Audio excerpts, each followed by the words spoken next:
Hello. Oh wait, are we gonna do our intro music?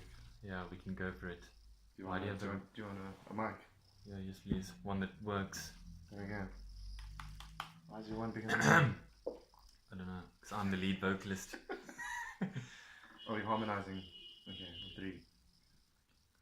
Oh, who's doing that? Who's there? It's alright. Okay. Guys.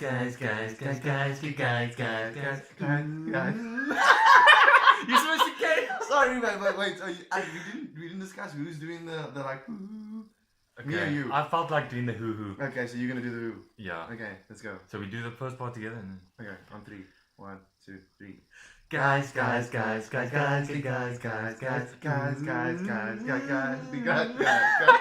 Men. Oh fuck, that's No. You're supposed to stay next door, man. We are the guys next door. Okay, that's what we meant to do. Okay, yeah. That was just a dry run, guys. We'll get it better the next time. Yeah, we'll get there. Okay. So today's topic. About being clingy. Yes, we feel like this can be a very helpful, beneficial topic to some girls. So the question we got asked is, when do you know whether or not you're being too clingy when you're like pursuing a dude? So you're maybe been on one date, maybe not haven't been on any dates yet, you're just chatting over WhatsApp and you're about to go on a date, you're about to maybe go to a braai with him and meet his friends, maybe meet his family, how to behave, like, you know. Okay, so I feel like we've already discussed we need to maybe break it down, you know, as to how you act when you're maybe chatting over WhatsApp and how you chat. I think we start with the text messaging. The text messaging. So this is now before the date. Before the date. Okay. Do you want to take the reins or? Yeah, well, this is now before the date's been confirmed. So ideally, we don't want constant messaging. One message a day, maybe a good morning, good evening message. Yes. With a day or two break in between is ideal, because also you don't want to chat too much before the date, because it could get to a situation where you have nothing to talk about on the date, and we don't want that. So just remember, you don't know the person that well yet. Yeah. So there is only a certain amount of things you can speak about to someone you don't know. So you want to essentially get to know them on the date. What do you do? How's your job? Like, what does your job entail? What do you do in your spare time? All that kind of crap, you know? Like, I wouldn't say crap, man. It's a figure of speech. Yeah. It's a figure of speech, man. Anyway, so like if because I was gonna say those are personal, deep questions, but. Oh, that's where you were going. Yeah. Sorry, my apologies. So if you use up all these personal, deep questions in the week leading up to the date, what are you going to talk about on the date? Like, how was your week? That's the kind of things you talk about when you're already dating someone. So leave that boring stuff for when you're dating the person, you know? Correct. I like to think, or I like to stick to a good morning message. And I vary it up. So it's either a good morning message or a good evening message. One or the other. Don't pick both now. Don't be greedy. Yeah. So the good morning message just basically says that you were on my mind. I maybe was thinking about you just before. I had a nice dream about you last night. No. Eh? No. It's not the kind of message you want to send so early on. No, I was wasn't saying about you. No ways. But yeah, so good morning message. Hey, hope you slept well. Yeah, hope you slept well. Yeah. Hey, hope you slept well. Hope you have an awesome day further. Yeah, enjoy the rest of your day. Boom. That way, you have planted that seed.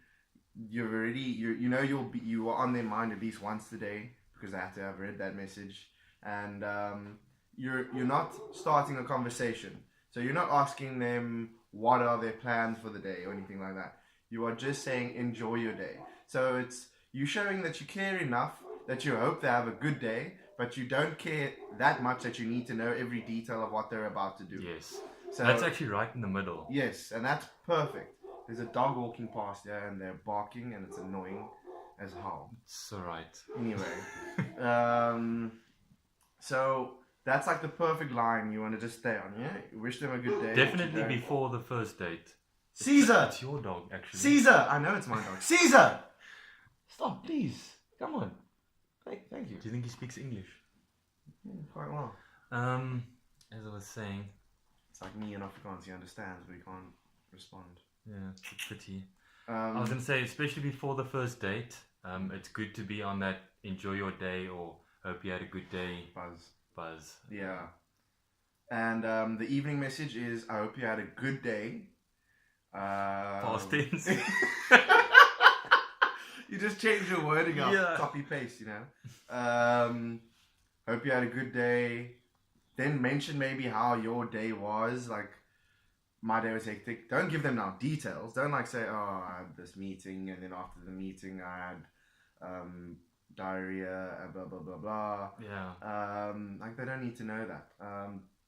You can tell them, like, an easy way to see whether or not they're actually interested as to how your day went would be to say, oh, I hope your day went well. My day was actually pretty hectic, but anyway, hope you have a good evening further. And then if they respond to that by saying, oh, why was your day hectic, what happened, blah blah blah, then they're showing interest, and then a conversation flows naturally. We're not saying that you can't have conversations leading up to the date. Conversations will work, but they have to happen organically. Yeah.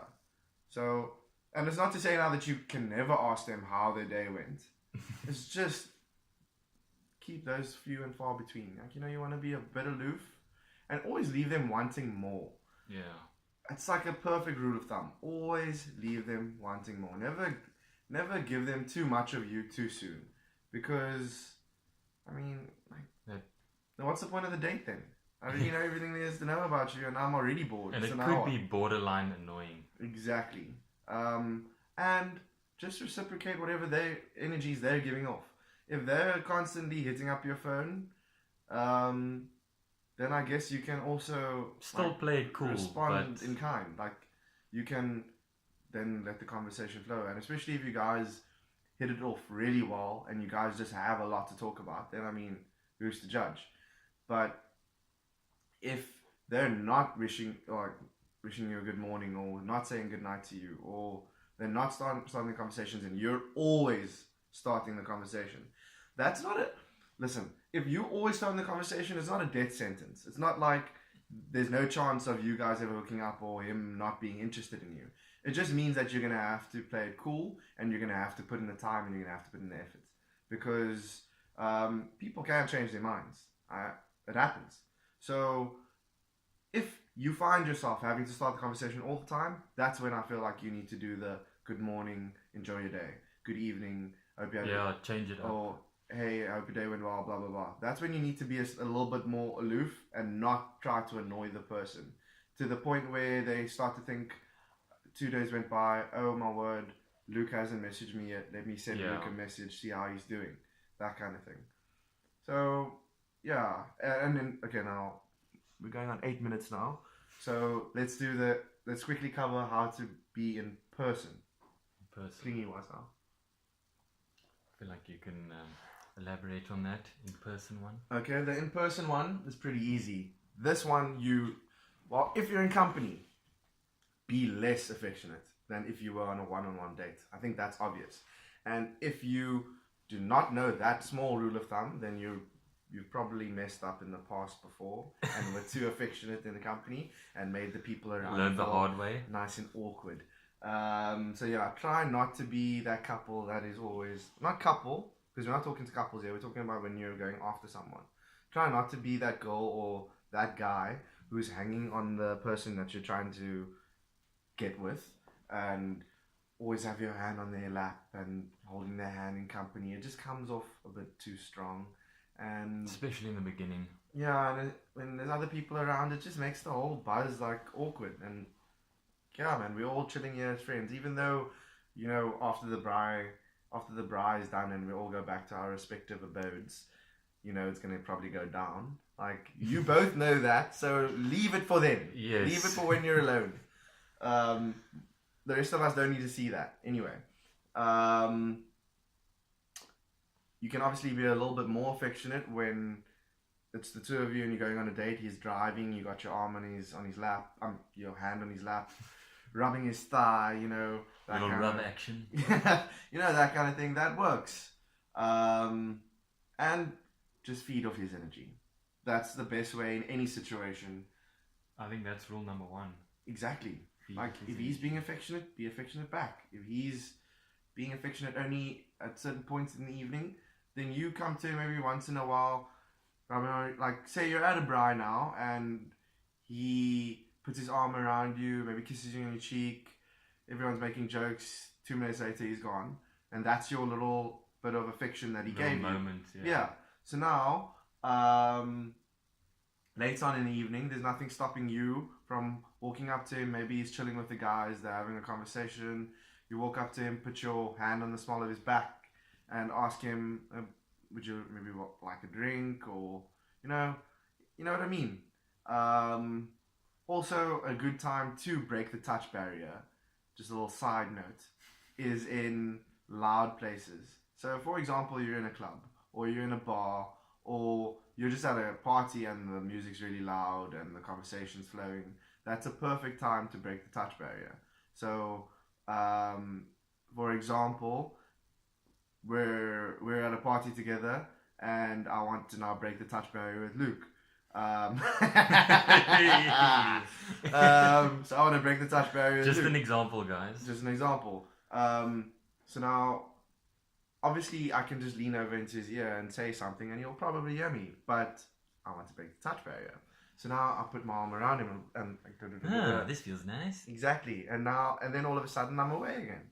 And I just put my arm around him just so that he could hear me. But you know, I could have done the exact same thing by just doing this. You know what I mean? Yeah. So that's like a nice little guide as to when it's okay to maybe touch the other person, that kind of thing.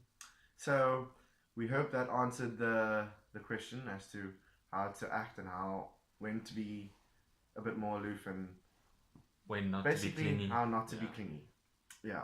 Anything you want to add to that, Mr. Stevens? You pretty much nailed it, sir. Okay, well, enjoy the rest of your day, guys. Peace. Peace and hair grease in the Middle East.